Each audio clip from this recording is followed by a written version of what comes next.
बहुत सारे बच्चे ना जेईई मेंस क्लियर नहीं कर पाते हैं, ठीक है, और फिर उनको पता लगता है कि भाई रियलिटी क्या है। लेकिन जितने भी सीरियस बच्चे हैं, प्लीज आपका अपना पढ़ाई से फोकस नहीं हटना चाहिए।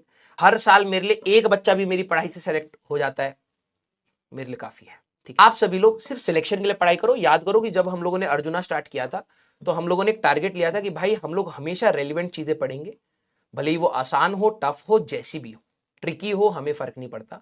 हमारे एग्जाम को क्लियर करना बहुत इंपॉर्टेंट है। ये 2 साल, अब देखिए आपने पढ़ाई स्टार्ट करी है, 2 महीने जा चुके हैं उस 2 साल में से, और मैं बता रहा हूं आने वाले टाइम में आप ऐसे ही कई सारे बच्चे होंगे जो अपना समय बर्बाद करते चले जाएंगे और उनका बहुत बड़ी चीज मिस होगी।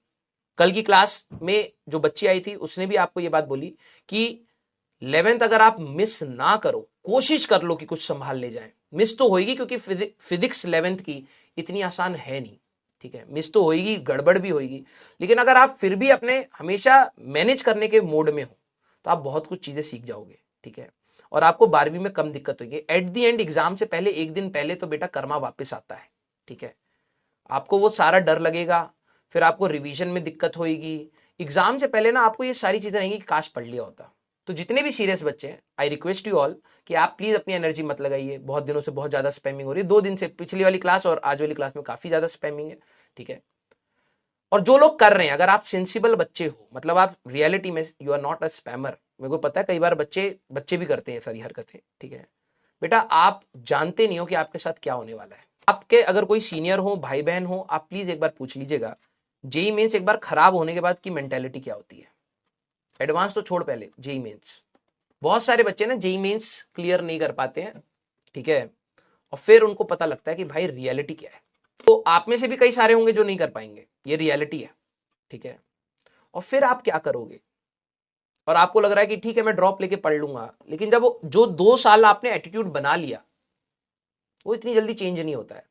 आप वैसी कामचोर रहोगे, आप वैसी हर जगह क्रिप करोगे, रोओगे, पीटोगे, बैकलॉग बनाओगे। यही चीज आपने 9th-10th में भी करी है। और जब 10वीं का रिजल्ट आ रहा था या 9वीं का रिजल्ट आ रहा था ना, तो आप अपने आप को एक झूठा तसल्ली देते रहते थे कि यार अगली बार नहीं करूंगा, हो गई मेरे से गलती। 9वीं 10वीं की गलती तो फिर भी माफ है बेटा, 11वीं 12वीं की गलती माफ नहीं होगी तुम्हारी, ठीक है। और मैं ये नहीं कह रहा हूं कि यहीं से अगर तुम सक्सेसफुल होगे तो ही कुछ होगा, नहीं, तुम खुद माफ नहीं करोगे। तुम खुद इस तैयारी को जब खत्म करोगे, ठीक है, और आपकी जो भी कमियां रही है ना, आप लाइफ में सक्सेसफुल हो या ना हो, यू विल ऑलवेज रिग्रेट कि you always had a chance. लोगों के पास चांस भी नहीं आते बेटा अपनी लाइफ सुधारने के। कई ऐसे बच्चे होते हैं, ऊपर वाला इतना कठिन लिख देता है ना कि बेटा पढ़ाई छोड़, पहले तू खाना ढूंढ ले, नहीं तो तू मर जाएगा कल तक। You always had a chance कि तू अच्छी जगह जा सकता था, but you chose something else. और जब आपके पास मौका होते हुए भी आप गलत करते हो ना बेटा, तो भगवान जब छीनता है ना वापस, बहुत गंदा छीन लेता है, समझ रहा है।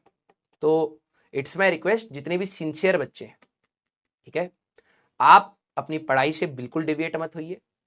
ये जो भी बच्चे हैं, ठीक है, ये वही 10 से 14 लाख के बीच वाले बच्चे हैं, ठीक है, ये बस दूसरों पे कमेंट करेंगे, दूसरों को डिमोटिवेट करेंगे, ठीक है, और कोई सक्सेसफुल हो भी जाएगा उसका लेग पुलिंग करेंगे, उसको नीचे ही दिखाने की कोशिश करेंगे, और ये हॉलो होते हैं अंदर से। इनके सामने कभी भी पॉजिटिव न्यूज भी आएगी ना, उसमें सबसे पहले कमी वाला डायलॉग इनके दिमाग में आता है, अच्छा ये तो ऐसी होता है, ये तो ऐसी होता है। और अगर आपके दिमाग में भी कभी भी आपके सामने कोई भी खबर आती है और फर्स्ट थॉट आपका अगर नेगेटिव आ रहा है, दैट मीन्स आप गलत डायरेक्शन में। You should think positive first, then कोई कमी तो नहीं रही। तो आप जितने भी सिंसियर बच्चे हैं बेटा, ये समय कैसे बीतेगा ना आपको पता भी नहीं चलेगा, ठीक है। 9वीं के स्टार्टिंग से लेकर 10वीं का एंड आपको कब हुआ, आज बैठ के देखो, पता भी नहीं चलेगा तुम्हें। और वैसे ही मैं बता रहा हूं, keep on doing what you are doing right now. If you are sincere student, आप सिलेक्ट हो जाएंगे। और अगर आप सिंसियर नहीं है, keep on doing it for next 2 years, खत्म हो तुम एक्सक्यूजेस बनाओगे, तुम लोगों के सामने गिड़गिड़ाओगे, तुम अपने पेरेंट्स, अपने रिलेटिव्स या अपने आप को भी मनाने के लिए झूठ बोलोगे। ये रियलिटी है, मैंने बच्चों की देखी है। और उस समय ना क्या ही बोले, जो जो जो जो बच्चा अपने लिए खड़ा नहीं हो पा रहा है, ठीक है, वो एक्सपेक्ट करता है कि लोग मेरा दर्द समझे, क्यों समझेंगे बे, क्यों समझेंगे? क्या मेरी लाइफ के दर्द कम है अपने? मैं अपने को समझूंगा, हूं मैं मतलबी। जब तेरे को समझना था ना, वो 2 साल थे, ये आज जो मेरी क्लास का मैं तेरे पे समय बर्बाद कर रहा हूं ना, जिसका मुझे दुख हो रहा है अंदर से, लेकिन गुस्सा भी आ रहा है बोलने के लिए, ये तेरे लिए ही समय निकाला था मैंने। समझ रहा है? जब तू गालियां लिख रहा था ना यहाँ पर, तब भी मैं पढ़ा रहा था। ठीक है? It's best for you to utilise your energy in a right direction. मैं क्लास बंद करके जाना चाहता तो जा सकता था, कोई दिक्कत वाली बात नहीं है, लेकिन यहाँ पे हमेशा कुछ अच्छे बच्चे रहे हैं स्टार्टिंग से, और वो मुझे पता है। मैंने हर बार अर्जुना और लक्ष्य जब भी पढ़ाया, हर बार बच्चे यहाँ से सिलेक्ट हुए हैं। I know that. मैंने पूरे साल में कभी भी कोई क्लास बीच में बंद नहीं करी। वन ऑफ द रीजंस यही है। और बंद करी भी अगर बहुत ज्यादा स्पैमिंग है, तब भी जाके दोबारा क्लास स्टार्ट करिए, दोबारा पढ़ाया।